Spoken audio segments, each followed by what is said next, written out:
अस्सलामु अलैकुम वरहमतुल्लाहि वबरकातुहू।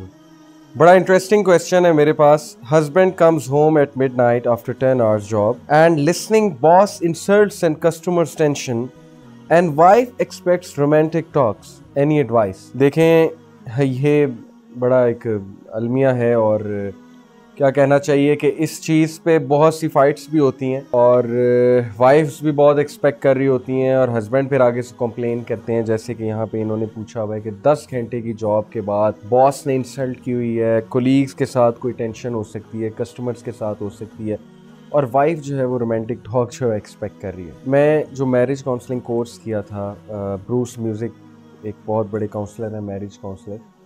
तो देखें, मैरिज की ना डिफरेंट स्टेजेस हैं।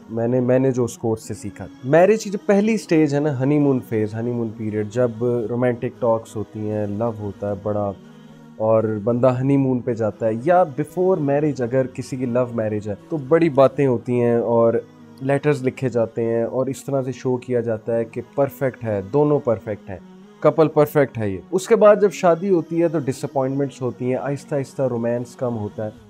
मैंने सीखा कि ये वजह ये है डिसअपॉइंटमेंट की कि हम में मेंटल मैच्योरिटी नहीं, वो मैच्योरिटी जो मैरिज का तकाजा है वो मिसिंग है। कैसे? लव लैंग्वेज उम्र के साथ साथ चेंज होती है। जवानी में जो लव लैंग्वेज है ज़रूरी नहीं कि आगे जाकर वही लव लैंग्वेज हो, या ज़रूरी नहीं कि बुढ़ापे में भी वही लव लैंग्वेज हो। और शादी तो ऐसा बंधन है कि सारी उम्र गुजारनी है, तो ज़रूरी नहीं कि हर दिन ऐसा ही हो कि आपको बटरफ्लाइज नज़र आ रही हो और आपको जो है वो खेत में जो है वो कोई भागता हुआ नज़र आ रहा हो खेतों में, और हरियाली और फूल और हर तरफ जो है वो बटरफ्लाइज उड़ रही हैं।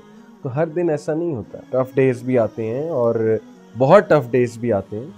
तो इसके लिए मैच्योरिटी चाहिए और वो मैच्योरिटी हम लैक करते हैं। दैट्स वाई जो है वो हमारी अनरियल एक्सपेक्टेशंस होती हैं। अब ये जो सवाल है कि वाइफ जो है वो रोमांटिक टॉक एक्सपेक्ट कर रही है, तो पहला पॉइंट तो ये है, वुमेन की एक नेचर है, उसको सिक्योरिटी चाहिए, उसको लव चाहिए, उसको बिलोंगिंगनेस चाहिए, उसको मेंटल फिजिकल सिक्योरिटी चाहिए और उसको ऐसी बातें चाहिए। ऑब्वियसली जैसे इन्होंने यहाँ पे लिखा हुआ है कि रोमांटिक टॉक्स चाहिए, तो थोड़ा बहुत इंसान को ख्याल कर लेना चाहिए। अगर इंसान देखें थका आ रहा है तो पहली एडवाइस तो ये है कि वो ऑफिस की जो टेंशन है उसको ऑफिस में ही रखें, उसको घर में लेकर वो ना आए, क्योंकि मर्द को कवाम बनाया अल्लाह सुब्हानहू व तआला ने। मर्द कर सकता है स्ट्रेस से डील। मर्द ये ना समझे कि मैं आज मेरा मूड ख़राब हो गया तो घर जाके बस मैंने सबका मूड ख़राब कर देना है और वाइफ से जो है वो सीधे मुँह बात ही नहीं करनी है। प्रॉफिट सल्लल्लाहु को कितनी टेंशन थी, क्या आपको प्रॉफिट सल्लल्लाहु से ज़्यादा टेंशन है?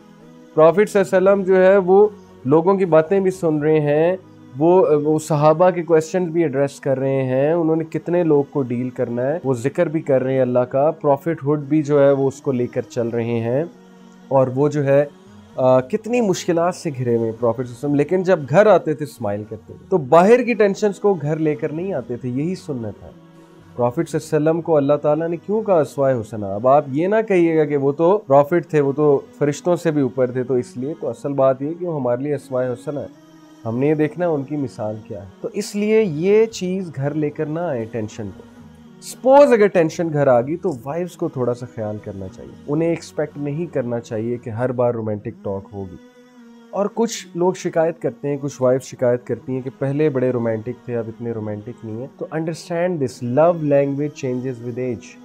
पहले उसकी लव लैंग्वेज और थी, अब उसकी लव लैंग्वेज कुछ और है। मिसाल के तौर पे पहले उसकी लव लैंग्वेज थी कि बहुत बातें करना, शेरो शायरी करना, गाने गाना आपके लिए वगैरह वगैरह। अब मैच्योरिटी के साथ साथ, और मतलब मैं मैच्योरिटी को गाने गानों से रिलेट नहीं कर रहा, कुछ लोग जो है वो इस तरह शेरो शायरी और ये मिजाज होता है उनका, बड़ी उम्र तक होता है। What I am trying to tell is कि हो सकता है कि एक स्पेसिफिक एज में जाके उनकी लव लैंग्वेज चेंज हो जाए। अब वो किसी और तरह से जो है रोमांस को परसीव करें, लव को किसी और तरह से परसीव करें।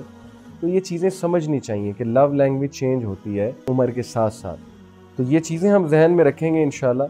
तो शादी ब्याह में जो इस तरह के मसले मसाइल पैदा होते हैं वो बड़े इजीली मैनेज किए जा सकते हैं। आई होप आपको ये टिप इंशाल्लाह हेल्प करेगी। इंशाल्लाह सी you with another question. Till then, Assalamu alaikum warahmatullahi wabarakatuh.